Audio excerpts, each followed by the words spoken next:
What's going on, everybody? James Hancock here, back to review episode 9 of season 4 of Better Call Saul, an episode called Wiedersehen. Obviously, that comes from the German expression of saying goodbye, but my knowledge of the German language is pretty much non-existent apart from ordering a beer, like ein kleines Bier bitte. In any event, tonight featured an absolutely massive episode that perfectly teed up what is to come in the season finale next week. Emotionally, it really put me through the ringer on a couple different fronts, especially because at the end of episode 8, I felt like we had reached this glorious, giddy, emotional high, only to have a dark, polar opposite scene featured in the latter part of this episode. It was incredibly intense, and right now I feel like Better Call Saul is in that unique position where all the stories featured in the show are really going strong. Usually, no matter what show you're watching, I don't care if it's your favorite show of all time, there are going to be some characters or some storylines that just don't grab you with the same intensity. But right now, the story of Nacho, the story of Mike, and the story of Jimmy and Kim, I'm absolutely riveted by all three. But as always, before I get to my official recap and review, I always like to bring people up to speed on a little Better Call Saul news.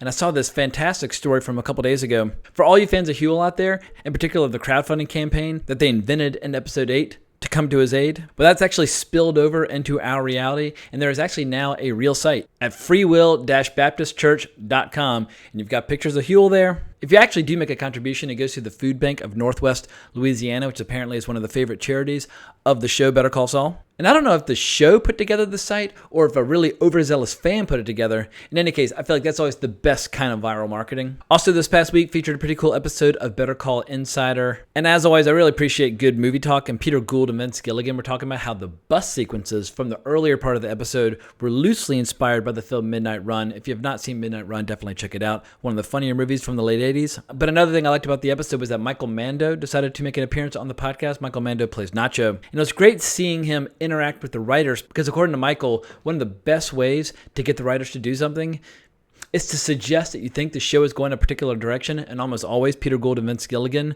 will just yank the show in the completely opposite direction. But he was talking about his own interpretation of the character now that he's recovered from his injuries, and he feels like his entire character is like a bone that's been broken but that has healed back stronger, that he might have been slightly humbled by his experiences, but obviously he's got his own agenda now, and I think we can expect some huge things to come from that character over the next couple episodes. But let's get into the official details of tonight's episode.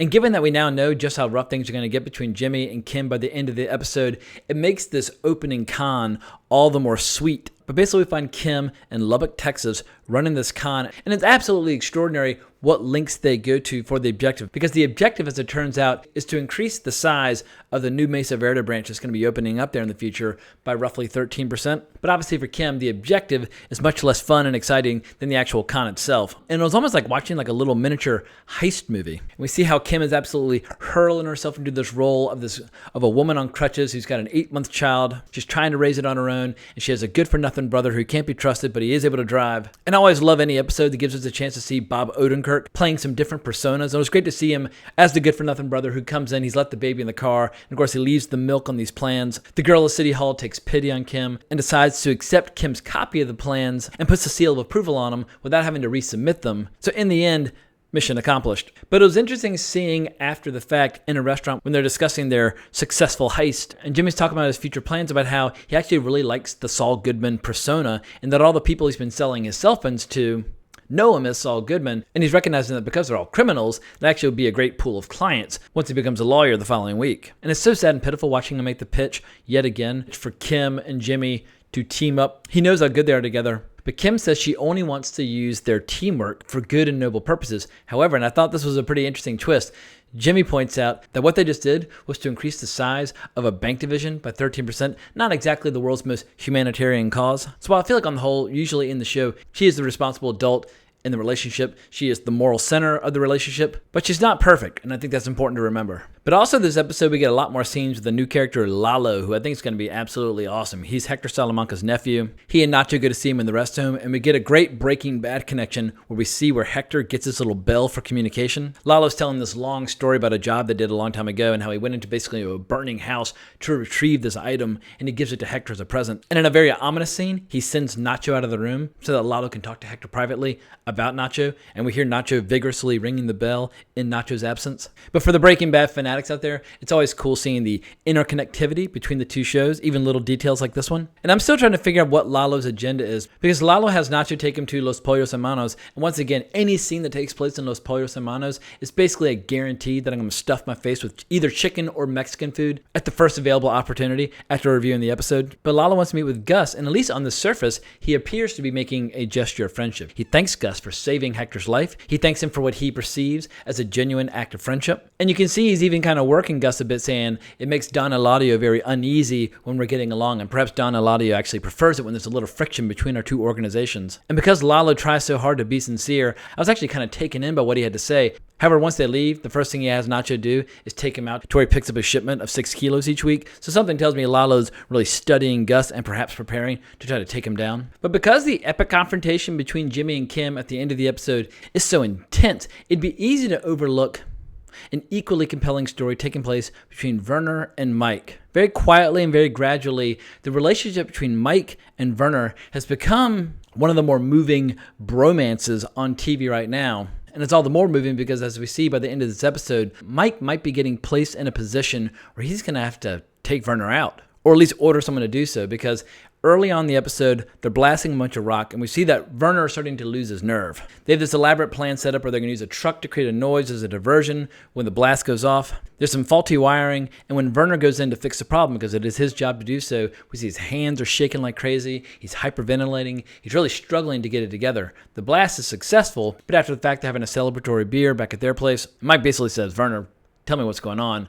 And Werner acknowledges that he is basically feels adrift without his wife, that he misses her desperately, and what he really wants is to go home for 4 or 5 days and see her. He claims Kai can do the work in his absence, and Mike gives him some tough love. Mike basically tells him, put your nose to the grindstone, finish the job, and then you and your wife can afford never to be apart ever again. But Mike offers him a little concession, allows him to make a phone call. But after the phone call, we see Werner really studying all the surveillance cameras. And as we see at the end of the episode, Werner basically uses a laser pointer to knock out some of the pixels on some of these cameras so that he can escape from the premises. As genuine and sincere as the friendship between Mike and Werner appears to be becoming, something tells me that this betrayal on the part of Werner, no matter how much we might be able to sympathize with it, is going to lead to Mike having to do something really mean and nasty on Gus's behalf. And it's going to be a sad, grim scene when it happens, but I have no doubt in my mind that Mike's ultimate loyalty will go to his boss as opposed to his new friend. Or at least that's my prediction. We'll find out hopefully next episode. But some of the juiciest stuff this episode by far was seeing Jimmy before the review board basically trying to make a case for why he should be a lawyer again. And while Bob Odenkirk is a brilliant comedian and I love his comedic performances, he's also a phenomenal actor.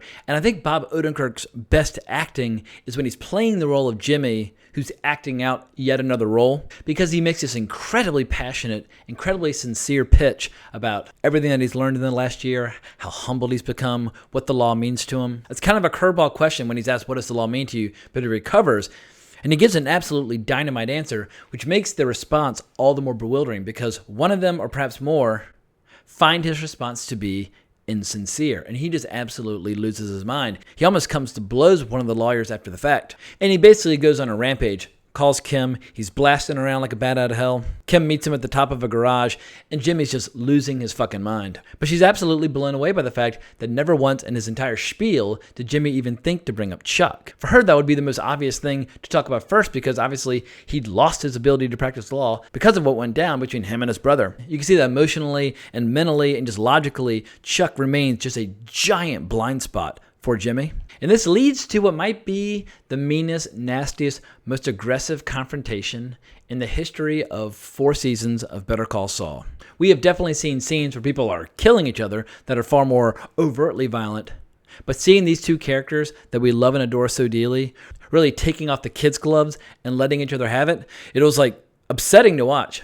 Jimmy basically accuses Kim of not only not believing that he was as sincere as humanly possible, but that basically she thinks he's a loser, that she's ashamed of him, that she's embarrassed by him, that she has fun doing their little cons and tricks, and she enjoys living with him, but that essentially she's kind of outgrown him. And Kim has to basically remind him that no matter what is happening in her life, no matter what's going on in Jimmy's life, whenever he has a problem, she drops everything, and she's always the first person there to help him. He shouldn't have to be reminded of that because she just helped him out in a huge way with Huel. And as she's giving him some tough love that he desperately needs, he basically accuses her of kicking a man when he's down. And she says, Jimmy, you're always down. And I feel like that certainly applies to Jimmy throughout this entire season. And the episode begins drawing to a close with kind of a quiet but very tender scene between the two of them. Jimmy comes back to their place. He's packing up. And we get this great shot where it's in deep focus, where she's way off in the background drinking a beer. And I feel like when you can tell a story visually or pictorially and not use any words, and you're working in a visual medium, that's always the best route to take, because we learned everything we need to know about the growing divide between the two characters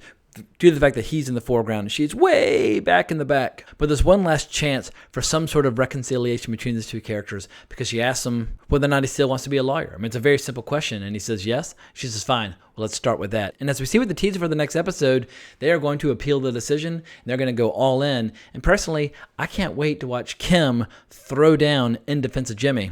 Something tells me this is going to be the last time where Kim really goes to the mat in defense of Jimmy. I imagine they'll be successful, but she'll probably see something, or he'll say something, or he'll do something where she finally realizes that they are on very different paths in this world. And who knows, we might even see them go head to head in a court battle in season 5, because as we all know, AMC has renewed this show for season 5. It would seem like a criminal oversight on their part if they don't give us at least one scene where Jimmy and Kim have to compete against one another in a court of law. In any case, as I said at the beginning of this video, this is one of the best ways to tee up the season finale. While I will definitely miss this show when it officially draws to a close, something tells me the finale is going to be something special. But also, more importantly, I need some recommendation from some viewers for some more shows to follow this fall. I've been reviewing some movies lately, but I always like to have 2 or 3 shows that I'm following on this channel. And while I'm really looking forward to Night Flyers on Sci-Fi, when Better Call Saul draws to a close next week, I'm kind of without a show for the foreseeable future. So if anybody has some good recommendations on that front, definitely fire them our way. You can find me on Twitter at Colbrex. That's always the best place to find me, or you can leave a comment in the comments below. But if you enjoyed this video, please consider giving my channel a subscribe. I would really appreciate it. But more importantly, until next time, onwards and upwards.